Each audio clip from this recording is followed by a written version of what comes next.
back to my channel.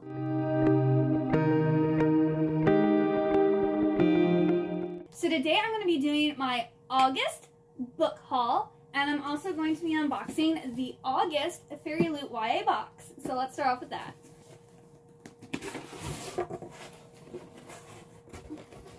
Alright, so here is the picture, and then here is what's inside.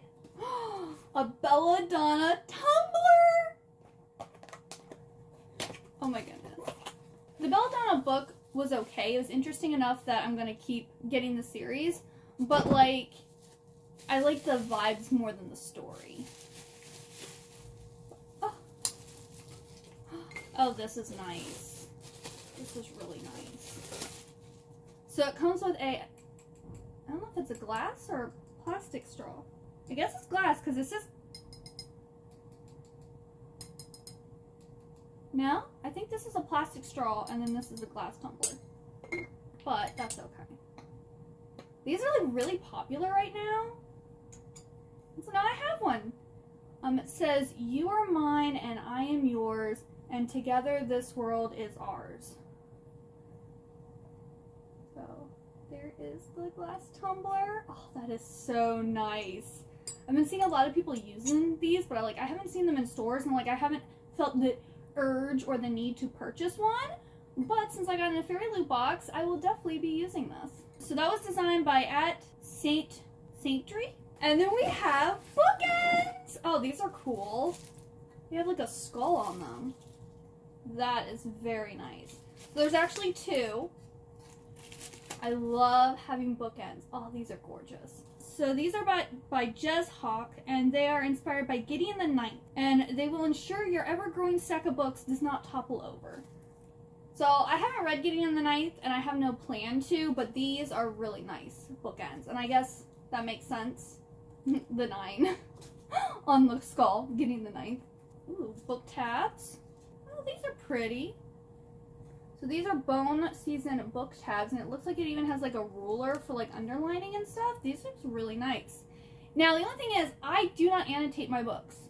No. Heather does not annotate her books. She does not put tabs in them. She doesn't highlight. She doesn't mark. She doesn't do anything like that. I don't know why I'm talking in the third person, but I don't do that. Every time I get something in a Fairy Loot, or in September I'll actually have my first Illumicrate box. When I get items that I don't want to keep for myself, I'm putting them in this really big like cloth bin, and when I reach 1,000 subscribers I will be doing, I don't know, I'm getting a lot of items, so I might do multiple giveaways and do maybe like genres, or like do like annotation things in like one giveaway, and like, you know, home goods, and like, I don't know, it might be multiple giveaways.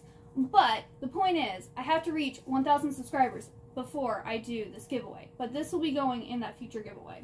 So these were designed by AuntBlanca.design, and of course they were inspired by the Boat Season by Samantha Shannon. Ooh. What is this? Oh, skull straws. So we got straws here too. What? Oh. Okay. Well, Lydia was about ready to fall off. So there's just 4 like little tiny small like straws in this little bag. I don't really use straws that much, and these are also like really tiny, so these will also go into that future giveaway. These were also designed by @Blanca.design. They are fandom neutral. Alright, oh, these are so nice, but I don't really use stickers. I'm torn about these, because these are totally my aesthetic. But look at these stickers. Oh, these are gorgeous. Oh, they're totally like vampire gothic themed. These are beautiful. But like, I can't commit to putting stickers on anything. And then if I put it on something, then I'm like, oh, but maybe I should have like saved them for something else. Like, I can't make a commitment with stickers. But these, if I was a sticker person, oh, I love these. These are gorgeous. These are a gothic sticker sheet, and they're designed by @NoOneDesigns, and they're also a fandom neutral item. They're just, I guess, gothic vampire and stuff inspired. But yeah, oh, and look at this Claudia necklace one. Oh, it's so beautiful. But yeah, these will also go into the future giveaway because I just don't use stickers. But these are probably the prettiest stickers that we've gotten in the Fairy Loot box. These are beautiful. Oh, love them. And then we have our tarot cards, which I believe this is what the book of the month is. So this is the Queen of Stars and the King of Stars. And these were designed by @Rosalind Arts. And yeah, this is the book. So I'm not going to say what it is till we open the book. But you probably know what it is now. I don't have... They put it... Oh, okay. Maybe it's inside the... Here is our book. Oh, yeah, they put it in the book. Why would you do that? Oh, this is really pretty. So here is the artwork for the book. And the author's note. That is very pretty. And then we have our fairy scoop. And I forgot to say, this box is Reap What You Sow. And then next month's box is Invisible Truths. Once revealed, invisible truths can shatter illusions, alter destinies, and reshape the very fabric of the universe. But whether that is for better or worse, we'll leave that up to you. In the box, you can expect items inspired by A Darker Shade of Magic, The Raven Boys, Fourth Wing, Red Rising, and there will be a fandom-neutral item. We're thrilled to reveal that this box will include a blanket and an item we have never done before. I love blankets. Yes. And the featured book of the month is a contemporary fantasy with portal magic to other realms, and it features a ghost speaker who reluctantly makes a deal to raise her nemesis, their high school's golden boy, from the dead. I think I know what book that's going to be too. That's what we can expect in September. And then, yes, here is our August book, which is Bonesmith by Nikki Palpretto. And then here are the digital sprayed edges, which are nice. And there's the top and the bottom. I think it has a reverse jacket. Oh yeah. Very nice. I almost think I wanted to use this one underneath. I might switch the jackets around. And then here is the hardcover. There's nothing on the back. And then this picture is the same as this. And then it's signed. I think this is a digital signature. Recently there was like this whole thing on like Instagram about Fairy Loot doing like the, you know, the cover on the sprayed edges and then only having like digital signatures instead of real signatures. Like it was a whole thing. I don't really care. I mean, I would prefer a actual signature, but I'm fine with like that as my, what's it called? As the sprayed edges. It's a little blurry, but it's not that big of a deal. And here's the other end pages. And then also here is the bookmark for this month. So yeah, that is the August box. Like this one was actually a really good box. It was just like, some of the stuff is like, I just don't use. I'm not a sticker, annotating, journaling girly. I've tried to be that person, but I can't be. I originally wasn't interested in this book and I wasn't going to read it, but since I got it in my Fairy Loot box, I am going to give it a chance. I did read the synopsis and it did sound really good. I wasn't interested in the cover. Even though it is pretty, it just didn't feel like it had the type of vibes that I was interested in. So we will give it a try and see if it's good or not. But I think this is my favorite item. And then I really like the bookends. They're just not for a fandom that I'm into. So now we're going to get on to the other books. And I have 7 Fairy Loot pre-order books. And then I have a Owlcrate book that I bought. So let's do this first pre-order set first. So I did get A Good Girl's Guide to Murder series. So here are the spines. And here are the beautiful sprayed edges. Ah! They are amazing! Oh, these are just like really, really nice. I've only read the first book, A Good Girl's Guide to Murder. And this is by Holly Jackson. I did really like this one. I gave this one 4 stars when I read it. So I decided I wanted to buy the entire series. Also, I have all of them on ebook too, so I'm not going to actually read these copies because I have the ebook editions. And here are the end pages. And then it's signed. I think these are actually signed. Yeah, signed by the author. So there's the first one. Oh, it's so pretty. Here is Good Girl, Bad Blood. How beautiful is that? Here are the end pages. And every single book is signed by the author. And then we have the final book, As Good as Dead.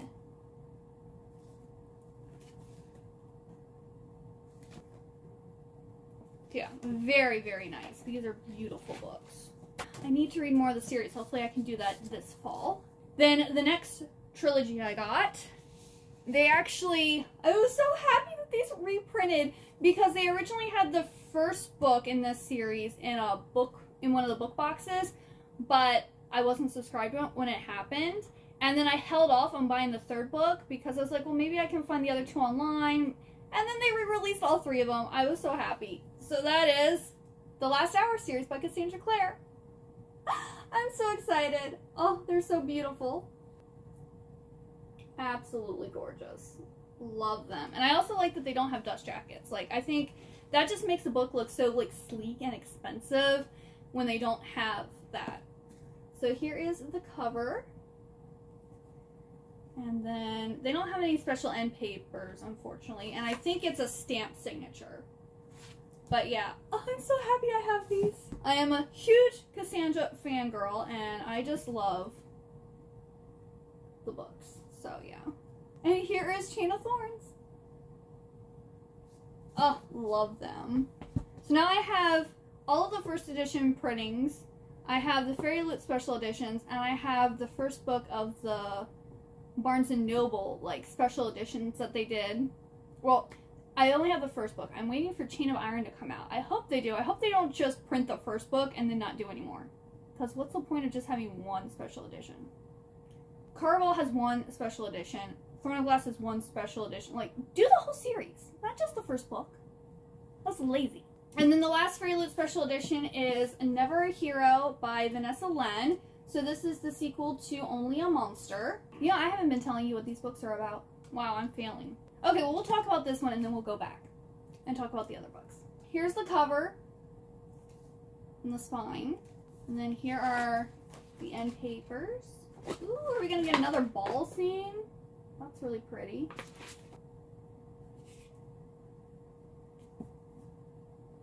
So Only a Monster, which was the first book, is about this girl named Joan who finds out that she's actually part of this monster family.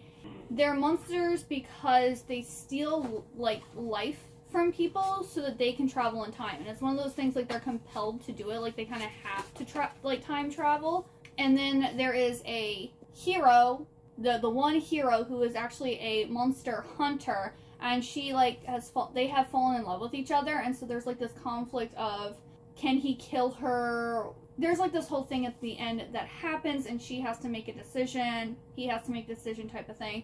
And so this is continuing the story, and I'm looking forward to this. So we're going to rewind the clock now, since I didn't talk about what these were about. I mean, most people know what the Last Hour series is about. It's a prequel to the Mortal Instruments series, but a sequel to the Infernal Devices. So it follows the kids of the main characters in the Infernal Devices. And we have our main, like, a bad guy who's trying to, like, take over the world because he is a, like, world conqueror. He's a demon. And then we also have this other lady who's trying to bring her son back to life. And then our heroes are trying to stop them while also solving other cases along the way that are being perpetrated by the big bad, but, like, they don't know it type of thing. And it's so good. It's also, I would say it's a fantasy romance. It's set in the Edwardian period. It's just so good. If you've read any of Cassandra Clare books and you've loved them, give it a chance. If you like historical romantic fantasy, I'd say you'd also like this series. It's fast-paced. It's just so good. I love everything Cassandra Clare has written. A Good Girl's Guide to Murder series is about Pippa, who for her senior high school capstone decides that she's going to solve this cold case because she believes that the guy who got accused of killing his girlfriend was actually innocent. So she's working with I think, the convicted guy's younger brother to solve the case. And it was really interesting, really good, and, like, there's a lot of shisty people in this town where they live, so I'm excited to see, like, where the story goes.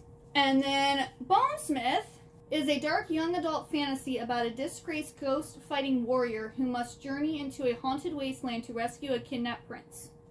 So girl boss vibes. Now that we know what all of those are about, I will continue. So I got off of Macari this special edition of Revel by Lissa Mia Smith. Oh, this is so pretty. So I got this for like $13. I'm like, this is cheaper than buying the normal edition. And I had my eyes on this because it is a circus theme book, which I absolutely love. It says, love is the curse, not magic. I haven't heard anyone who has read this book yet, so I don't know if it's any good. But I'm hoping it is.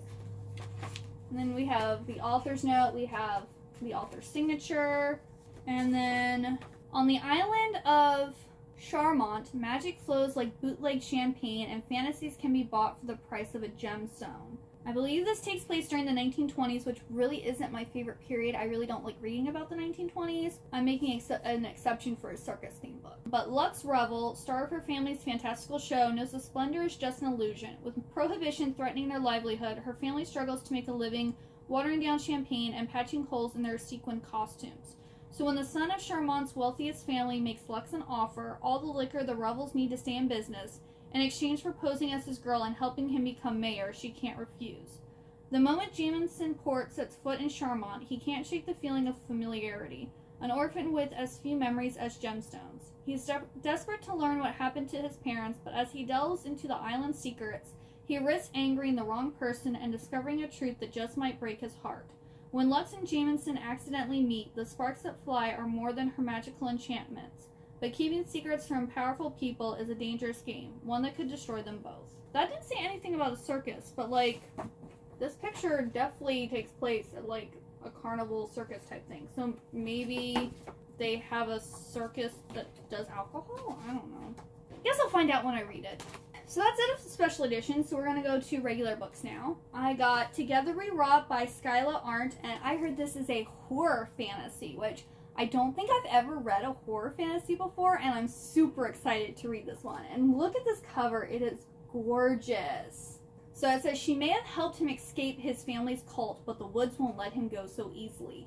So I think it's about this girl who helps this guy escape this cult, and then there's something evil, like, lurking in the woods. That I'm guessing it maybe has something to do with the cult. I'm super excited to read this one. I might read it in August. No, it's September. I might read it in September, or I might hold on to it till August. I'm not sure, but this is definitely going to be read soon. And then my book of the month pick for August is The Empires of El Norte by Isabel Canes. This is the same person who wrote The Hacienda. The Hacienda I thought was okay. I gave it 3 stars. Like, it had some interesting twists and turns, but overall, it just didn't wow me. But this is about vampires. And I'll read almost anything that has vampires in it. So I think it's like cowboys versus vampires. Vampires and vaqueros face off on the Texas-Mexico border in the supernatural western from the author of The Hacienda. So I'm not really into westerns or cowboys, but like, I'm going to give it a shot because it has vampires. But I believe there's like this girl and this guy who I think were like in a relationship or liked each other, and then there's an attack and he thinks that she died, and then 10 years later I think he finds out that she's alive, and that I think they're working with the vaqueros to like fight the vampires or something like that. So I'm probably going to be reading this one in October. I'm interested, and if I like this one, I'll continue reading hers. If this one also gets a 3-star, I probably won't buy any more of her stuff, because like, if she can't do vampires, I don't think I'm going to like her books. So we'll see.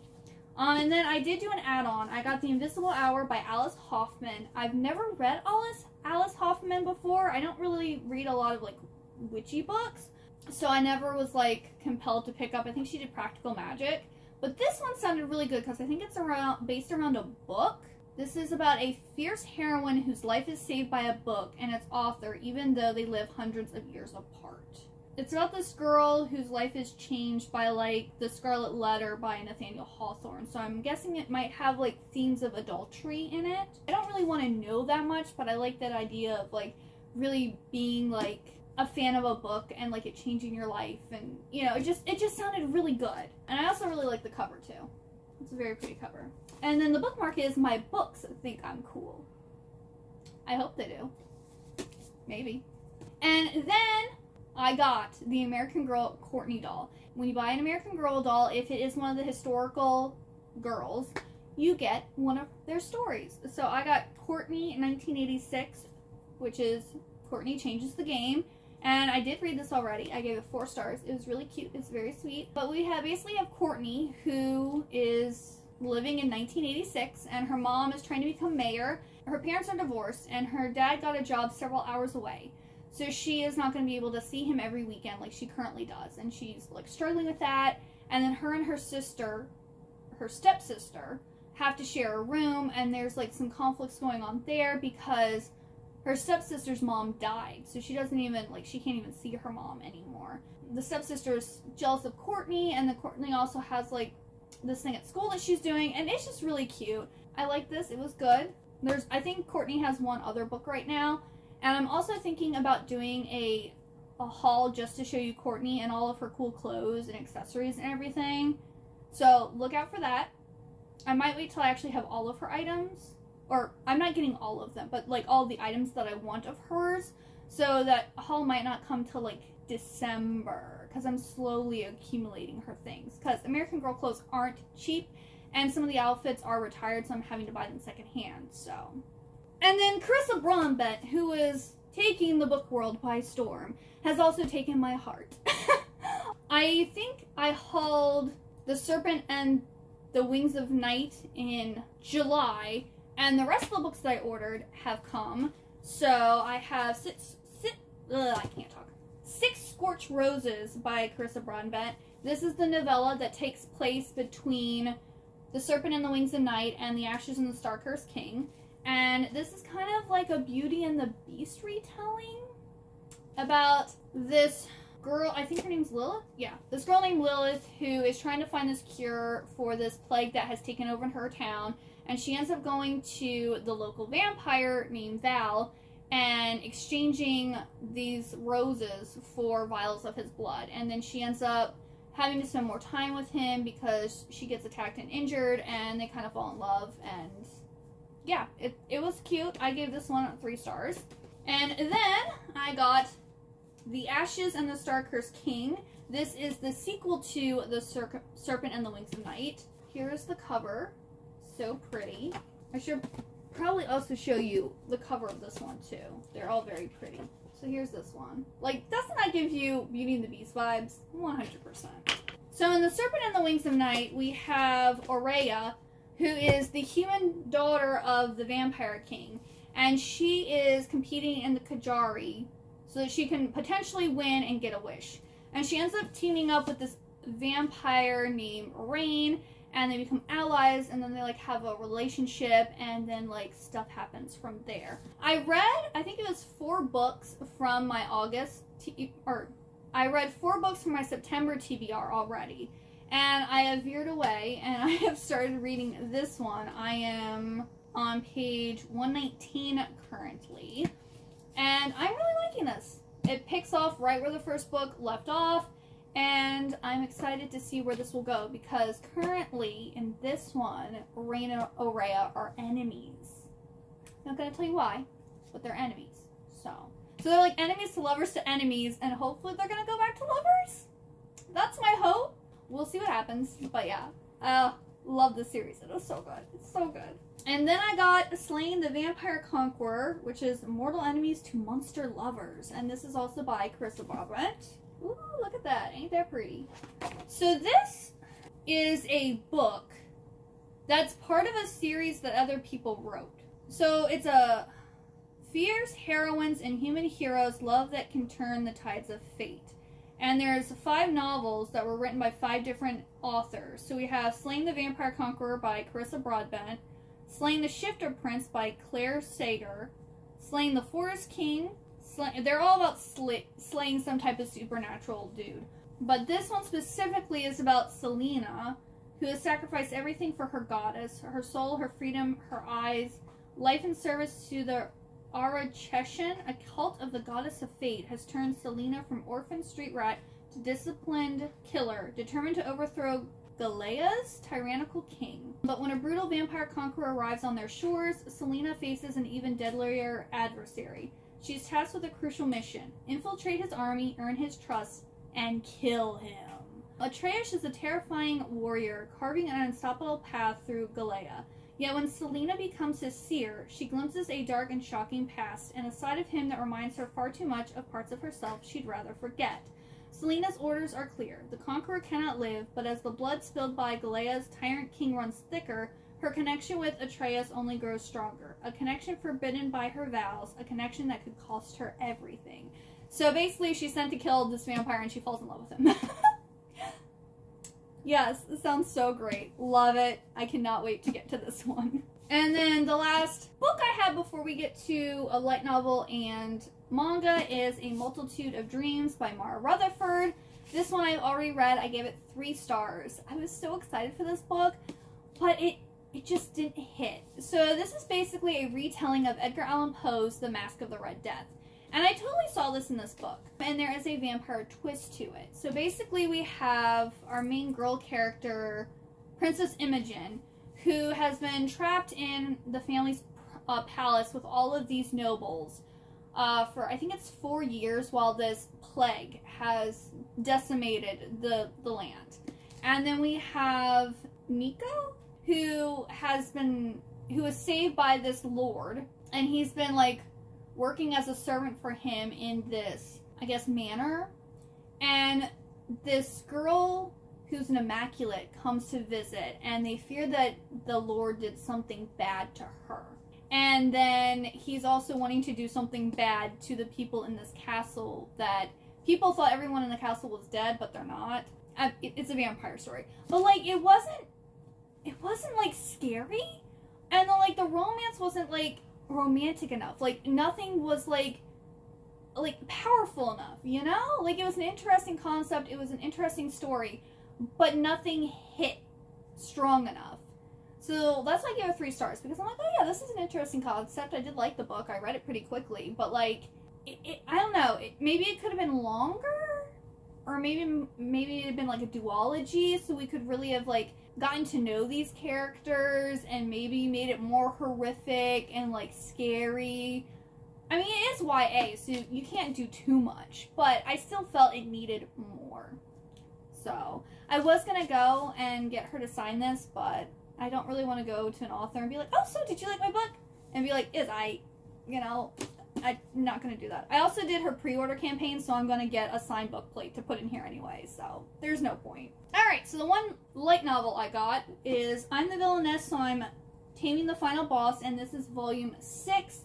And, oh, I haven't read the light novels yet, but I've watched the anime, and oh, I loved it so much. It was so good. Like, I'm not really into isekai. Like, there's a few. Like, I liked the anime of this. And then I really like Villains Are Destined to Die. Those are like my 2 favorite, like, isekai type stories.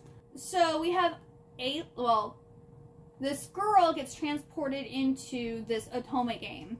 And she's playing Aylin, who is the villainess. And because she knows the video games so well, she knows what the villainess does to kind of get herself killed. So she's trying to do like the opposite of that. So first thing she does is, I think in the first game, the Demon King kills her.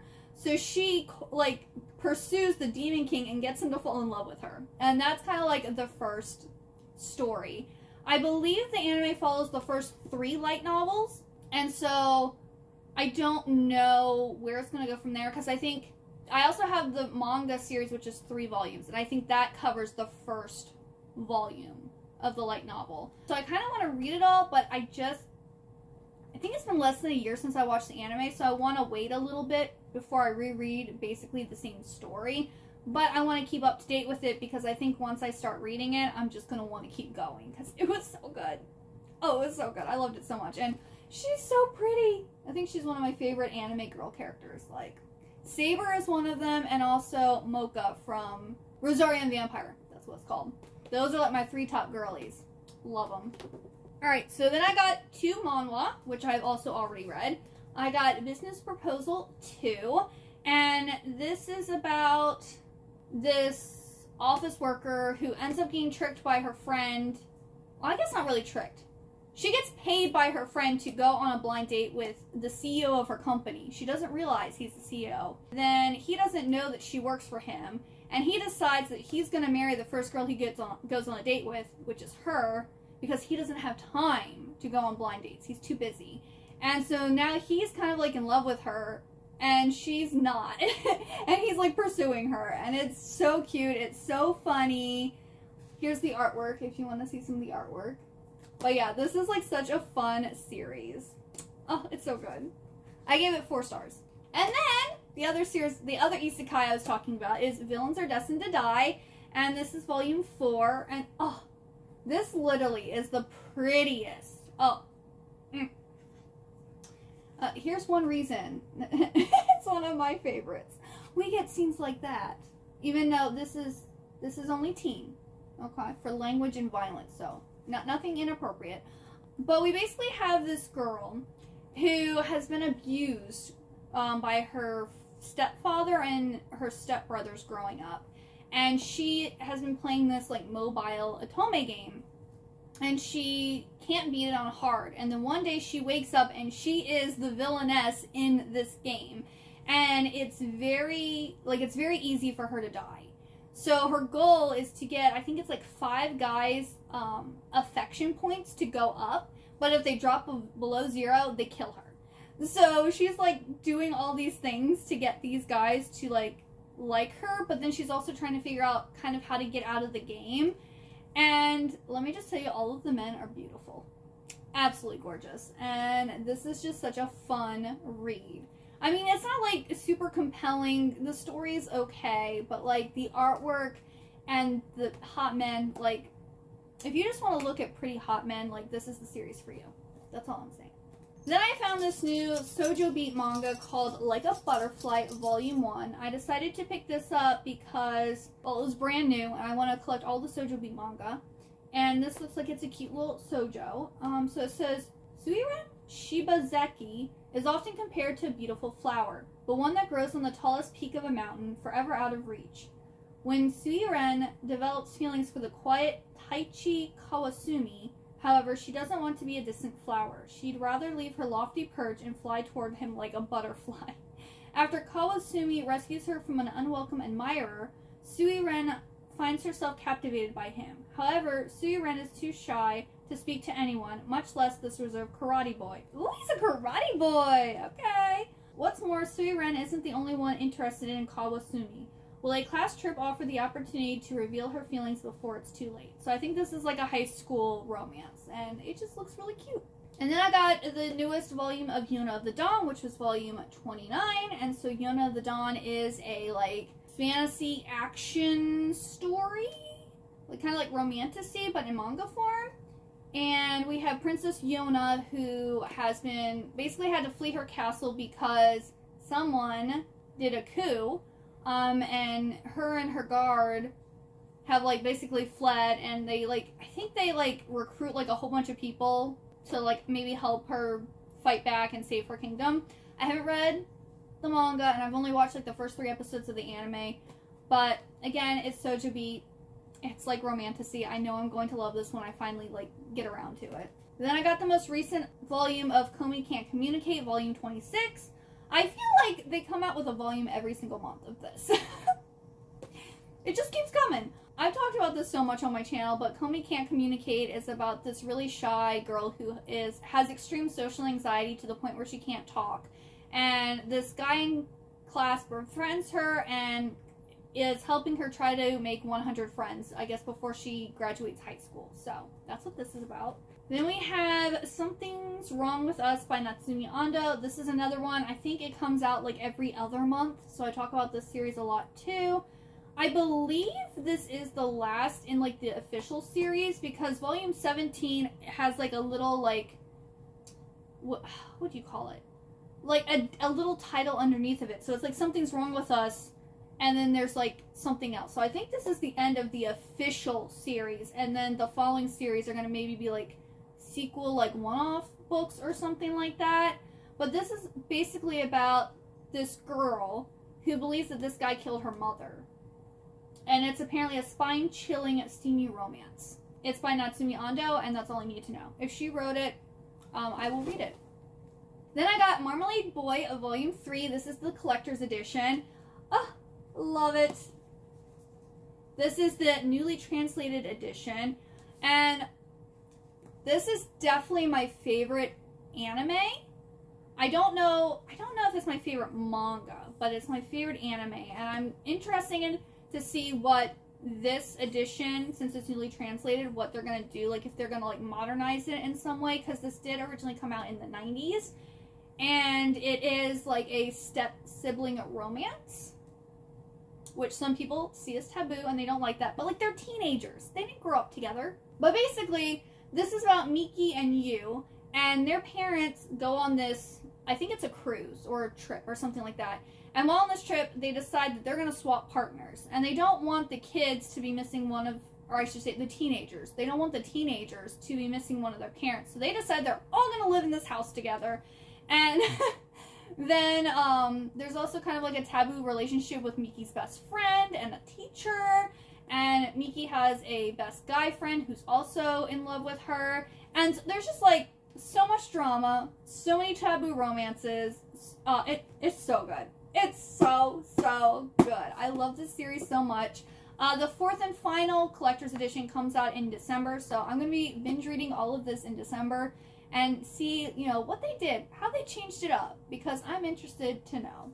Alrighty, and then the last manga series I got 1 through 5 and 8 of Alice in Murderland. Now, I technically had volume 1 before, so I'm selling that other one, but someone was selling these for a decent price on eBay, so I was like, I'm going to snatch those up, because some people are selling volume 3 for like ridiculous amounts of money. I was just, no. And I really want this because I think this is the only Karaoke book or series in English that I don't have yet. So there's 11 volumes total. I think 6, 9, 10, 11 are easily available on Barnes & Noble, so I'm going to try to get those before the year is up. And number 7 is another really expensive one, so I'm going to try to get that one, but people are selling it for like a lot of money. And these are nice because they're actually hardcover manga. I don't think there's anything on the covers. No, they're just... But this is an interesting concept. As you can tell, this is like Alice in Wonderland inspired. It says, now let the mad tea party... Oh, begin. Now let the mad tea party begin. The Kuonji clan, owner of one of the world's top conglomerates, has a tradition. Once a month, family members attend a mad tea party. But the latest gathering, the 9 Kuonji siblings in attendance are shocked to hear a pronouncement issue from the lips of their mother, Olga. I'd like you children to now fight one another to death. As chaos erupts, Stella, the 4th daughter, loses all reason, and suddenly a whole new Stella, complete with blonde hair and blue dress, comes out to play. So basically Stella turns into like Alice from Alice in Wonderland. So I'm interested to see what the series is. It's probably going to be a bloodbath, is what I'm guessing. Karaoke does do like gothic horror / thriller type stories. They're kind of disturbing in some way, shape, or form. So here's number 2.